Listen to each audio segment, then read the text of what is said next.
Alpha హోటల్కు bomb బెదిరింపు, నిందితుడి arrest. నిందితుడు గౌస్ పాషా. మంచిగా రాసుకోరు మీరు, ఇది నిందితుడి పేరు గౌస్ పాషా. ఎప్పుడన్నా అడుగుతా నేను, అప్పుడప్పుడు ఏం చేస్తానంటే క్విజ్ ఉంటుంది, మనకు క్విజ్ కాంపిటీషన్ ఉంటుంది.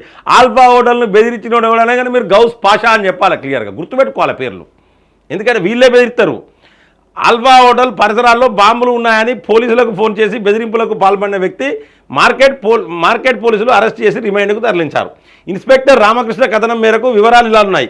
ఖమ్మంకు చెందిన గౌస్ పాషా కుక్కడపల్లిలోని హ్యాపీ హోటల్లో కుక్గా పనిచేస్తూ జగద్గిరిగుట్టలో నివాసం ఉంటున్నాడు. శనివారం రాత్రి అతను ఖమ్మం నుంచి 100కు ఫోన్ చేసి సికింద్రాబాద్ ఆల్ఫా హోటల్ పరిసరాల్లో బాంబులు పెట్టినట్లు గుర్తు తెలియని వ్యక్తులు చర్చించుకుంటున్నారని, పోలీసులు వస్తే తాను వారిని చూపిస్తానని చెప్పాడు. దీంతో మార్కెట్ ఎస్ఐ కిషన్ యాదవ్తో పాటు సిసిఎస్ పోలీసులు, బాంబ్ స్క్వాడ్, డాగ్ స్క్వాడ్ అక్కడికి చేరుకొని హోటల్తో పాటు పరిసరాలన్నీ తనిఖీ చేశారు. ఎక్కడ ఎలాంటి అనుమానాస్పద వస్తువులు, బాంబులు కనిపించలేదు. కేసు నమోదు చేసిన పోలీసులు సాంకేతిక ఆధారాలతో ఖమ్మంలో నిందితుడిని అదుపులోకి తీసుకున్నారు. ఆదివారం అతన్ని అరెస్ట్ చేసి రిమాండ్కు తరలించారు. అర్థమైందా? వీడు బాంబులు ఉన్నాయట, వీళ్ళు మాట్లాడుకుంటే వీడినట 100కు ఫోన్ చేసిండట, ఆల్ఫా హోటల్ దగ్గర బాంబులు ఉన్నాయని. భర్త చూపిస్తానట, వీళ్ళు నూకిరు, లోపల నూకిరు ఈ గౌస్ పాషా కానీ. దరిద్రం పోయింది. వీళ్ళకే అన్ని బాంబులు వీళ్ళకే తెలుస్తాయి, మాట్లాడుకునేది వీళ్ళ చెవులకే వినబడతాయి, అన్నీ వీళ్ళే, పెట్టేది వీడే, పెడతారని ఏమంటేది వీళ్ళకే వినబడుతుంది.